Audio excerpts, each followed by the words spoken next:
Facilities that make this program possible are provided by the City of Highland Park. Programs are produced independently by members of the community.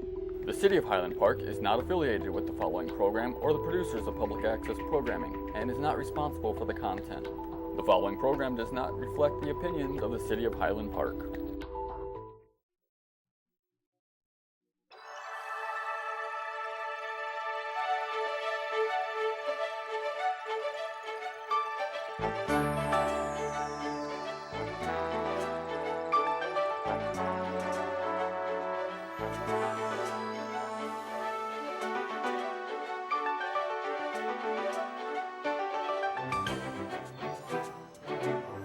Welcome to Chill Out. I'm Pam Chill. I'm one of the Highland Park senior producers here. And today's topic is dance therapy, therapy that moves you. And I'm so excited to have on my guest today, Erica Hornthal. Thank you so much. Welcome. Yeah, Thank you for appearing. having me. Yes. Okay, I'm going to read a little brief bio Sure. on you. Okay, I don't have my reading glasses, so it's going to take a little bit of time. Okay, so you are CEO of Chicago Dance Therapy, which you are a clinical counselor and movement therapist who specializes in working with individuals and families who are affected by cognitive and movement disorders. Erica has been a practicing dance therapist for almost 10 years and founded Chicago Dance Therapy in 2011. And it's known as a premier movement therapy and counseling practice serving the Chicago area. Chicago Dance Therapy provides affordable and accessible services to individuals and families of all ages and abilities. Erica successfully started movement therapy programs in multiple nursing homes, day centers, hospitals, and senior facilities across Chicago and all the surrounding suburbs. Again, welcome. Thank you for having me. Okay, my pleasure. I'm so glad that you made it. Yeah. So let's start off with, what is dance therapy? So dance movement therapy is the psychotherapeutic use of movement to facilitate emotional, physical, social, and cognitive integration of an individual. So we really focus on body, mind, and spirit. We're talking a lot about this mind-body connection now. It's kind of a hot topic now. And we'd say that we use movement to really treat the entire person. So when you're going to your physician, not all physicians are kind of incorporating this mind-body. Sometimes even in our Western medicine, we kind of see up here is one thing and down here is another. So in the use of movement therapy, we're concentrating on the connection between both. So we're using movement to express our emotions, our thoughts, to really use it as a way to express things that words often don't express themselves. Mm-hmm. Now, what is your background? So you're a therapist. So I got my undergraduate degree in psychology, and then I decided to go right on to get my master's, and my master's is actually in dance movement therapy and counseling. Oh, okay. How long has this field been in existence? The field of movement therapy, dance therapy, it's been around since the late 1940s. Oh, really? Because yeah. I just heard about it. I'm thinking about 20 years that it's actually kind of progressed to where it is today. Yes, well, I wouldn't disagree with that, but yeah, it's been a field since the late 40s, and then we have what's called the American Dance Therapy Association, which is our governing body. Does our bylaws and our ethics and holds us to those standards of care, and that's been around. I don't want to give an exact date because I will mess that up, but it's been around since I believe about the 60s. Okay. And then Chicago has had movement therapy itself since the 70s. It's one of 5 programs in the U.S. that actually exists. So Chicago is a hub for it. Great, great. Now, do you have a background in dance as well as psychotherapy? Yeah, so I've been dancing my whole life, since I was about 2 or 3. And for me, it was always my outlet for stress reduction and release. And performance for me was just kind of an escape, which it is for a lot of people.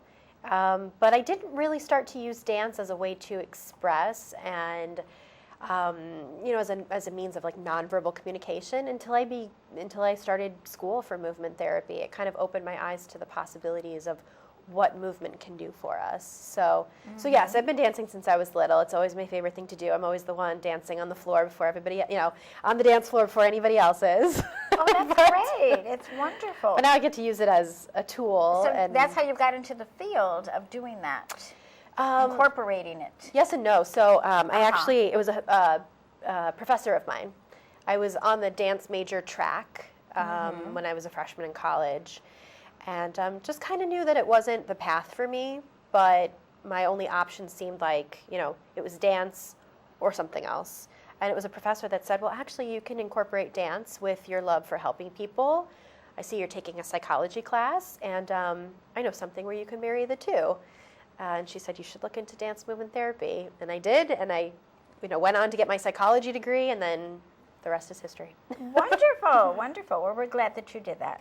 Now, going back on the dance therapy, what if somebody just does not have coordination? How can they benefit by therapy, dance therapy? So I always say that if you have a heartbeat and you are breathing and you are blinking, that you can participate in movement therapy. It has nothing to do with skill or prowess. It's not about coordination or balance.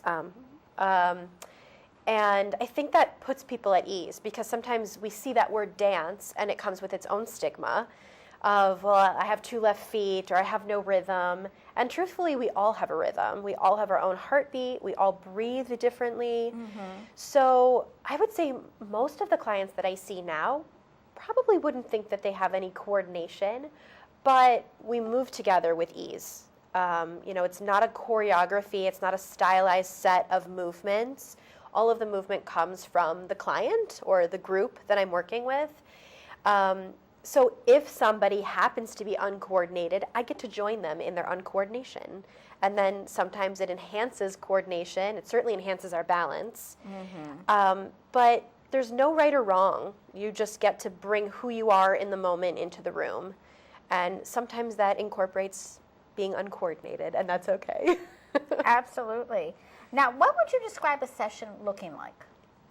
So it always looks different. It depends on the individual, whether I'm working with somebody that is recovering from a stroke, if you're working with someone who, a child maybe with a processing or a sensory disorder.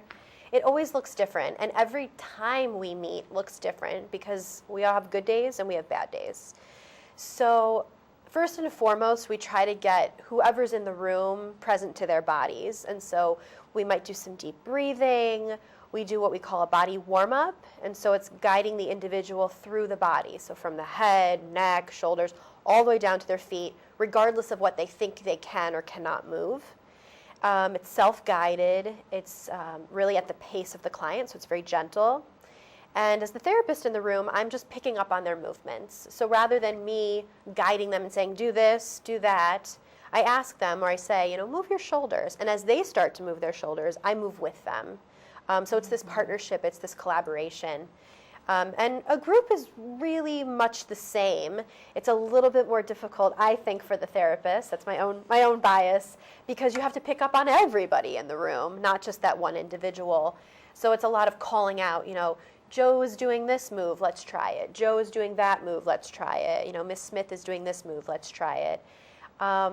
And processing, so bringing some talk therapy into it as well, regardless of the person's ability to speak. Okay. When you do the talk therapy, because everybody is in a group, so you can't really do an individual therapy with a client. Do you Correct. ever do individual therapy? Yeah. Most of the work that I do right now is actually one-on-one. It used to be a very small percentage, but now that dance therapy is getting a little bit more, it's getting seen a little bit more. Thankfully, because I love doing individual work, a lot more of my work is individual, and about 30% of my work is groups. And so, either way, individual or group, it's my Is it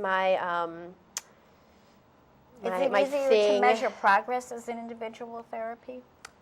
Yes and no. It really just depends on the goals that you've set. So, for a group, rather than having like individual goals for every person, which we can do, I tend to have group goals. And so just making sure that we're meeting those goals and, watching, through eye contact and socialization, making sure that we're hitting those goals. I think it's you're able to measure either. sometimes when we're working with an individual, it feels like we get a little bit more of a relationship because we're spending so much time with one person. But I've been working with some groups for a while, and I feel like I really do have a relationship with every individual in that group. It just takes a little bit longer. Right. So going back to it, which I know it has nothing to do with it, but I'm such a fan of Dancing with the Stars. Oh yeah. And the teachers. They're a fan of dance therapy, actually. Are I have they to say. really? Yeah. That is wonderful. That is so good to know. So I that don't mean to do that. Don't mean to interrupt you, but Carrie Ann Inaba is the spokesperson for. Please interrupt me. She's the spokesperson for. She's the spokesperson for a foundation called the Andrea Rizzo Foundation, and they bring dance movement therapy to kids with pediatric cancers. And so I think she's the national. I could be wrong, but she is a spokesperson for the organization. And some of the cast of Dancing with the Stars has actually gone to the program that they have at UCLA Children's Hospital. Oh, that's wonderful. So their staff they're aware of what dance movement therapy is. Right. Because sometimes they show the clips of them rehearsing, and the rehearsal I find even more interesting than the actual dance. I do too. And how to do that. I do too. Right, and then the closeness they develop, and then you see a lot of them, they're kind of crying that they can't do it. Yes. And, and some may have professional dance backgrounds or something similar to it, and they still can't do it. So do you see frustration like that in some of your clients? And what do you do to counteract it? Yeah, that's a great question. So we certainly see frustration, anxiety, anger, sadness, joy, but not because of the dancing. They're bringing it in because of something else, relationship problems, diagnosis, disability, cognitive issues. And the movement is what actually facilitates those emotions to come to the surface. So different, although I think they both have therapeutic value and benefit. It's different because I think sometimes, although I agree, I love watching the before they perform, kind of having to struggle through that. I think it's very similar in that as these people are moving, it's bringing up something. So it might be coming out because they didn't get a step right. Oftentimes that speaks to our perfectionism, and a lot of stars have perfectionistic tendencies, right? We want to get that scene right. We want to get the choreography correct. So we see things like that in our sessions, but they come up in very different ways. Again, it's not an expectation of what something should look like. But it's funny because as I watch those segments too, I'm like, maybe there should be a dance therapist in that room. That's exactly what I was thinking. It would fit in so well if we did that.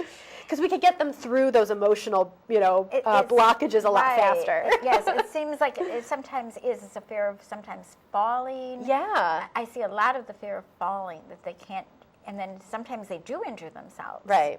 And I think I'd be surprised if there isn't a fear of failing. That because we're getting a score and it's on TV, so they want to look a certain way. And there's a lot of pressure. And then you have sometimes the age barrier too, like the older ones, they're not as limber and, and dancers. And so it's a lot going on emotionally, which probably you see as well as that. Now, talking about, the age, as we age, it is beneficial to dance, to move, to become limber, not to be rigid, and not to be stiff. So how is this all incorporated in that? Yeah, so for me, I always say movement matters. And I think it comes down to what we think movement is. I mean, we have that with the word dance. People have a certain idea of what dance is. They'll say, I don't dance anymore. Well, what does that mean? What does dance look like? Because I think you can dance right now. It just might not be what how you used to dance when you were 20, or how you used to dance when you were a teenager. So I think it's this idea of we have to move and we have to kind of reframe what movement is. We can move in the kitchen while we're cooking. We can move outside with our grandchildren. We can move in the car while we're sitting in traffic. It doesn't have to be exercise. I don't love that word exercise, but if I think of the word movement or freestyle or improv or dance, it touches me a different way and it actually excites me to move. So I think first and foremost we have to remember that until our last breath, we need to keep moving. And for me, movement is also about mental health. I'm not a physical therapist. I'm not a personal trainer. I don't really do the physicality of movement, the functionality of movement. I look at it from a mental health perspective. So if you consider or even think about sitting in one spot for 24 hours, what that might do to your mood or your psyche, it starts to give you an idea of if I don't move, how does that play an effect on my mind? So if we can move, if we can expand our bodies, spread in the torso, take nice deep breaths, it actually has a much better positioning for our mood, in addition to, being limber and agile and lubricating those joints. So that's always my way of looking at it. If we want to stay sharp, and we talk about cognitive reserve with memory impairment, movement is one way to do that. So it doesn't have to be exercise. You don't have to run or jog. Just try to make the most movement happen in your waking hours. What is one move that everyone can do, no matter what their ability? Honestly, I think breathing. To me, breath is the one thing that we can do. Whether you're bed-bound, chair-bound, walking around, running, you could be a marathon runner, we all breathe differently, but to tap into a really deep diaphragmatic breath, which is the best way to do that is just put your hands against your lower abdomen, and as you inhale, you think about pushing out towards the hands as opposed to into the chest. It's the best way to activate this rest and digest response as opposed to what we hear, this fight or flight. It lowers cortisol levels, it really increases focus. And again, if we are alive, we're all breathing. And so it's all something that we can do. Okay. Now, you mentioned you had some clients. You have some client stories or client sessions that are just, memorable that you'd like to share with us. And I think we have a few photos. Sure, absolutely. So we can show those photos as well. Yeah. Yes. And here we are. This is a photo from a group at a day facility in Evanston. And all of the individuals have some type of cognitive or memory impairment. And most of the individuals, when you come in, although they're very friendly and seem to be open to the experience, none of them would say that they're dancers. Oftentimes we hear, I can't stand, I lose my balance. So we start in our chairs, and you can kind of see us going through the movements. We've got our hands moving. We're kind of looking around the room, trying to connect to the group. And in this group alone, by the end, we had people on their feet. People were dancing to their own rhythms. They were dancing together. We forget the limitations that we come into the room with. And so here are a couple of us another one, right? dancing together. And me just allowing it to happen. Safety, if it's a concern, somebody's always there, holding or making sure that nobody's going to fall. But honestly, once they're up, nobody's even really thinking about that. They just let loose and they start to go. One client story that comes to mind, I'll never forget this, actually, one of my first clients that I worked with, she was pretty nonverbal, very distracted by her belongings. So she had a purse with her, and every couple of minutes would open the purse, rummage through, and try to find her ID and a sense of where she belonged and where she should be, where her home was. She got very anxious. And I brought her into a group. There were about 6 of us. And I played some gentle music. We started a little body warm-up. I invited them to think of their hands as paint brushes and just to start moving your brushes to the music. And I noticed that she got very into it. She was actually starting to sketch and kind of draw in the air. And I just let it happen. I was just kind of watching it. And the movement closed, and I asked, these are people with severe memory impairment. So we don't know what they're going to say or how they're going to remember what they just did. But I asked this woman, I said, I noticed that you were painting pretty actively. What did you draw? Can you share with us? And she put her purse down for the first time in a long time. And she said that she drew a picture of a boat. It was, floating in the water. And it was, as she looked at the boat, she could see her reflection. And in the reflection overlooking, the water, she saw her husband, her sweetheart, who she called him, put his arm around her and give her a kiss, and hug her. And she started to cry because she said, I lost him a long time ago, but it's memories like this that allow me to remember him. Oh, that's such a sweet memory. Yeah, so I mean, like I journaled it and kept it for a long time because that really affected me, and I thought, this is the work I'm going to do. Yes, yes. And then a few minutes later, she went back to her purse and started rummaging, and but to have those moments of clarity is really what it's about, using the body to express memories sometimes that are there, they're just hidden. Mm-hmm. So, yeah. Now, do you find you're working with different degrees of cognitive impairment? Absolutely. So, we've worked with individuals who it runs in the family and they want to do everything they can to, intervene or prevent if that's possible. I work with individuals who are newly diagnosed or, maybe they suffer from a traumatic brain injury or stroke, and they're very aware of what's happening and, again, want to be proactive, or they want to process what they're feeling. We work like mid-stage, so people who maybe aren't as aware that they have a cognitive problem, maybe they're transitioning into a nursing home or actively going to a day center. And then we continue to work with individuals all the way really to what we'll call end-stage dementia or Alzheimer's, which, oftentimes we hear their personality has changed. They're not the person we once knew they were.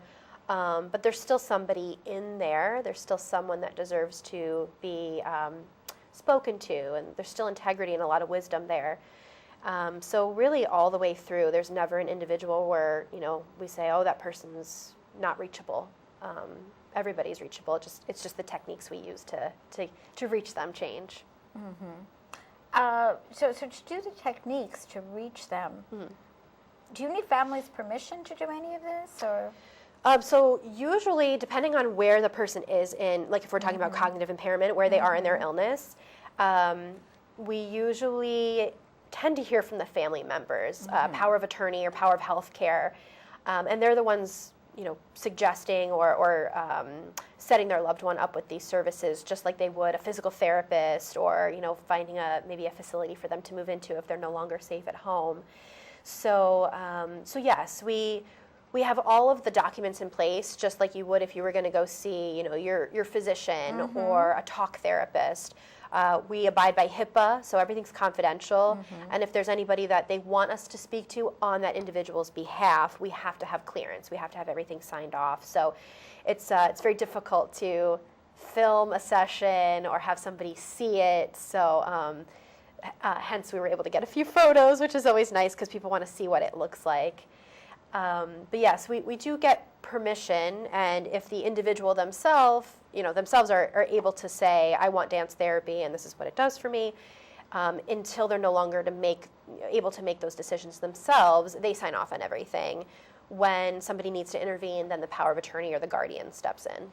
Because it's more fun sometimes than regular therapy, and then you're combining. Hopefully the motion, it's creative. It's creative for sure. Sometimes we Right. do family sessions. I've had instances where I started working with an individual and their spouse wanted to start joining in, so it becomes couples therapy. We do adapted dance lessons or movement together. So it's really nice. But yes, somebody is always there, making sure that there's somebody signing off on the safety, the liability, and also just the effectiveness of it, because it can be fun, but we also want to see that the goals are happening. This person's anxiety is decreasing, or if they sundown, that those anxieties are lessened. And if they're not, then we need to address those. Right. Now, can having the therapy lessen having medication, an Ativan or whatever that you'll be doing? We've certainly seen that a lot of times when we go into nursing facilities. I don't want to say that the person goes off of their medication completely, but maybe it delays when they get the medication, or if we go in at, say, 3 o'clock in the afternoon and somebody is usually having a really bad episode at that time, and we're able to come in and redirect them using movement therapy, sometimes that hour goes by and they didn't need that extra, psychotropic medication. I do have a couple clients that are not on any medication, I don't want to say necessarily because of dance movement therapy, but because of these alternative interventions, they're able to manage their symptoms at home and they have other caregivers that come in and help out, but yeah, they're not on regular medications for agitation or anything like that, and I think it's a release. Absolutely, it certainly doesn't hurt. We always say movement therapy doesn't come with any bad side effects. That's wonderful. Now, you also do work with patients with Parkinson's, I'm told? Yes. Yes. If you want to enlighten me a little bit about that Sure. and describe how that's done. Yeah, so there's so much research going on now about movement with Parkinson's. I think for the longest time, we're like, well, if I have a movement disorder, why would I move? That's my limitation. I need to find something else to do. But now we know, just like with memory impairment, like work the brain, work those connections. We want to do the same thing for movement. And so there are wonderful programs all over the country specifically for dance with Parkinson's. Dance therapy with Parkinson's is different because, again, we're bringing in that psychotherapeutic aspect. So we're encouraging people to talk about their symptoms or move their symptoms, or bring their symptoms into the room. And if something happens in the group or there's an emotional breakdown or a breakthrough, we can address that rather than say this isn't the time or place. So we're fortunate now because we're doing a study with Northwestern, and we're doing a study on the effects of dance movement therapy on Parkinson's, but specifically with fatigue. So we want to measure what people's fatigue is before going into the class and then what it is after. And obviously what it was starting at the 10-week session and then what it is at the end of the 10-week session. And we've only had 2 classes so far, so we have the rest of the summer to go. But so far it's been a wonderful experience. People report feeling energized, invigorated, more connected. And they leave physically tired, but they leave emotionally energized, which is great. And that's the goal that you're looking for. Right. Yes. So they report different fatigue. They're like, I'm not tired where I need to go take a nap. I'm just tired where I need a drink. And I need to just, have some water and relax. That's good that it's actually coming into their own. I did a lot of research, and as we were talking before the program, it seems like Great Britain is really on the bandwagon of this, Australia, and as far as the United States, it doesn't have the recognition or, that it's really that beneficial as it is in these other countries. Yeah, So how is that going to be changing, or? I would agree with that. I don't know why, other than I think a lot of the national associations, they do a lot of, I don't know if press is the right word, but they do a lot of outreach and exposure. And I think what's happening for us in the United States now is this new generation of dance movement therapists that are coming in, maybe because of this era that we're in of social media and kind of wanting to see what everybody's doing at every waking moment. People are starting to actually see individual work. So we're not filming or taping our clients, but putting together, taking a picture of like a montage. I saw a lot of montages or of taking a things picture of happening, this, setting the space, or here's a picture of the studio that we're inviting people into. And again, because at least in the United States, we're into this very holistic approach to wellness. Well, Eastern, medicine has been doing that for years, so I don't think it's anything new to them. It shouldn't be new to us, but it is. So I think that's why we're starting to see this push for it in the U.S. It's just this younger generation coming in and wanting people to know, hey, this is what I do. We want to make a living out of it because we love it so much and we know that it benefits our clients. We can't continue to do that if people don't know what it is that we offer. Right. So doing things like this, being able to create awareness and talk about the field, I wonder if that's happening more overseas. Yeah. Absolutely, absolutely. So how does they get in touch with you? We have some contact information that we put out for you. Yeah. Right. So my email address is erica@hornthal.com. And if they have any questions on that or any locations, yeah, you go to different places and you set up seminars and do that do as workshops well. and seminars. We're happy to go to people's homes. They can come to our studio. So, like I said, very accessible, and we try to make it as affordable as possible. And we can accept some forms of insurance, which helps people out a lot too. That's very good. Well, I have to thank you so much for coming. Thanks for having me. Oh, it's my pleasure. And it's such a great field that's coming up, dance therapy. And, it beats just sitting in a chair. He's running on the treadmill. That's how I feel. Right. So I think it's really a new way to go, and it utilizes the exercise and the therapy and the emotions at the same time, and it makes everyone feel good about themselves. And especially good about it is that no matter what you cannot do, you can still do. Exactly. Yeah. Exactly. So I think that's the best thing that, that people can really relate to that. Mm-hmm. They can definitely do that. Yeah. Yes. Yes. It's That about what makes we you- can do, not what we can't.